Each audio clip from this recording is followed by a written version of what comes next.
97 days. That is how long Nancy Guthrie had been missing when something strange appeared in the desert outside Tucson. A quiet stretch near North Craycroft Road suddenly became the center of national attention after a live streamer's camera captured something pale sticking out of the dirt. Within minutes, police tapes surrounded the area. Officers flooded the scene. And for one terrifying moment, the entire country thought the mystery might finally be over. But what investigators discovered next only pushed this case deeper into confusion.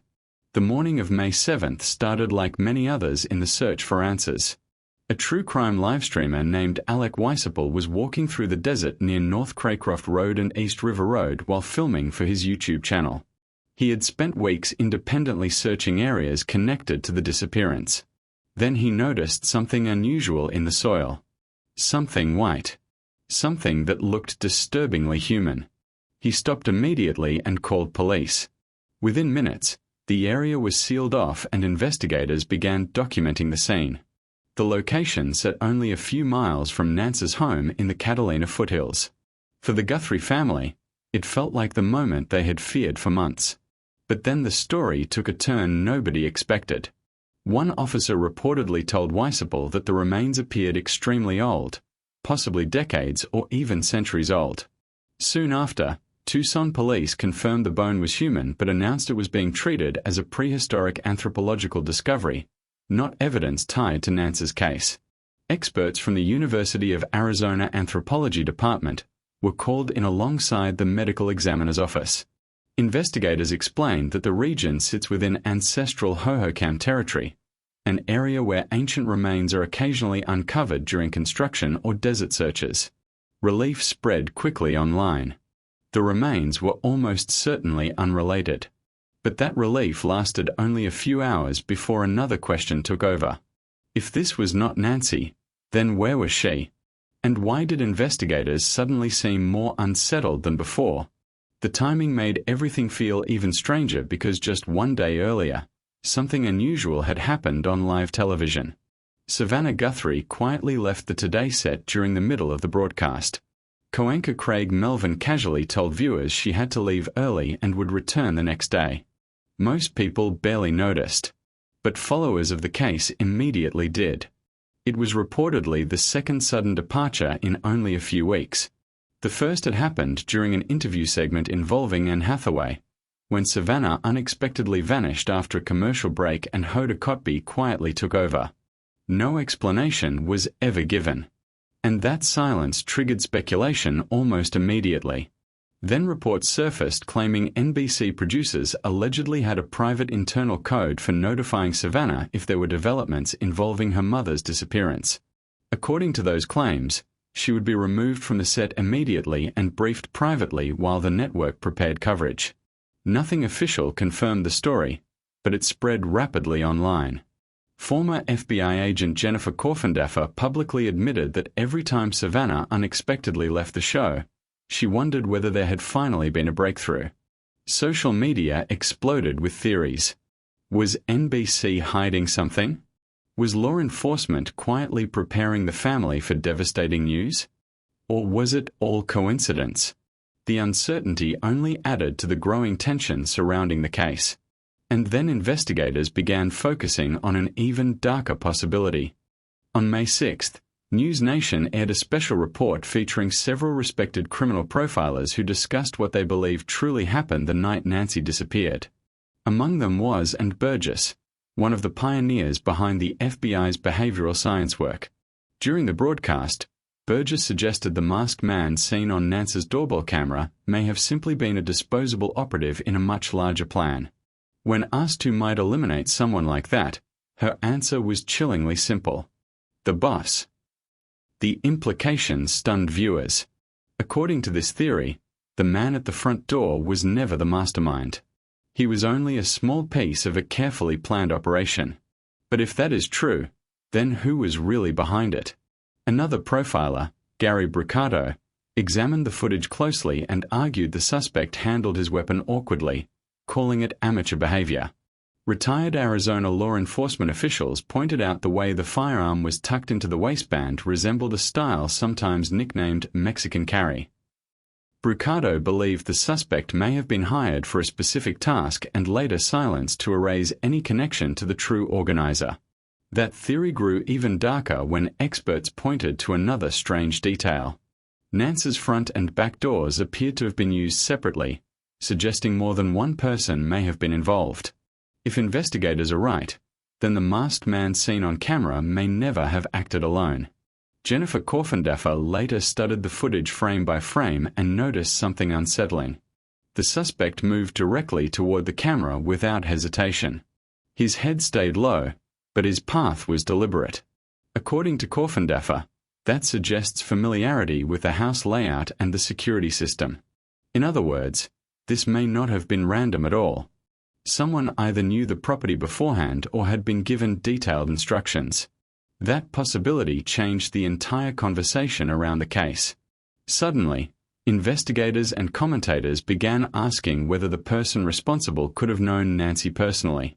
And that question opened the door to a whole new wave of controversy. At the same time, the investigation itself became tangled in political turmoil. Kash Patel publicly claimed the FBI had effectively been sidelined during the first critical days of the case.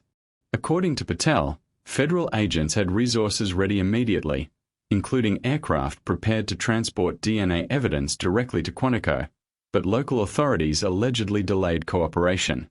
Sheriff Chris Nanos denied wrongdoing and insisted his department coordinated properly from the start. But the criticism intensified after reports surfaced claiming certain DNA evidence had remained untested for weeks before eventually being transferred to the FBI laboratory. The public reaction was fierce. And then another bombshell hit. Officials in Pima County reportedly prepared for a vote that could remove Sheriff Nanos from office entirely. Although the effort officially stemmed from unrelated allegations connected to his earlier law enforcement career, the timing created enormous public pressure. Old disciplinary records resurfaced. Questions about leadership spread across national media. Suddenly, the man overseeing one of the most watched missing persons investigations in America was fighting for his own political survival. Critics argued the chaos may have slowed the case itself. Supporters claimed he was being unfairly targeted.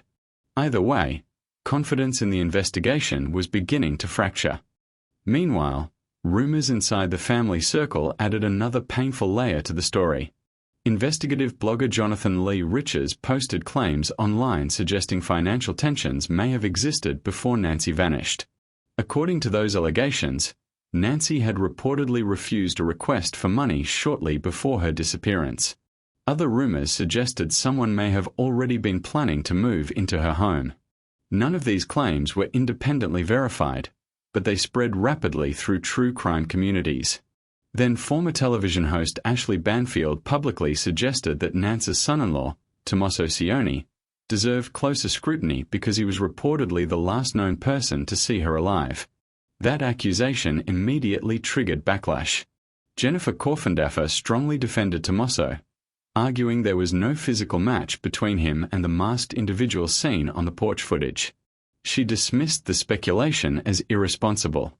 Local authorities publicly stated the family had been cleared as suspects.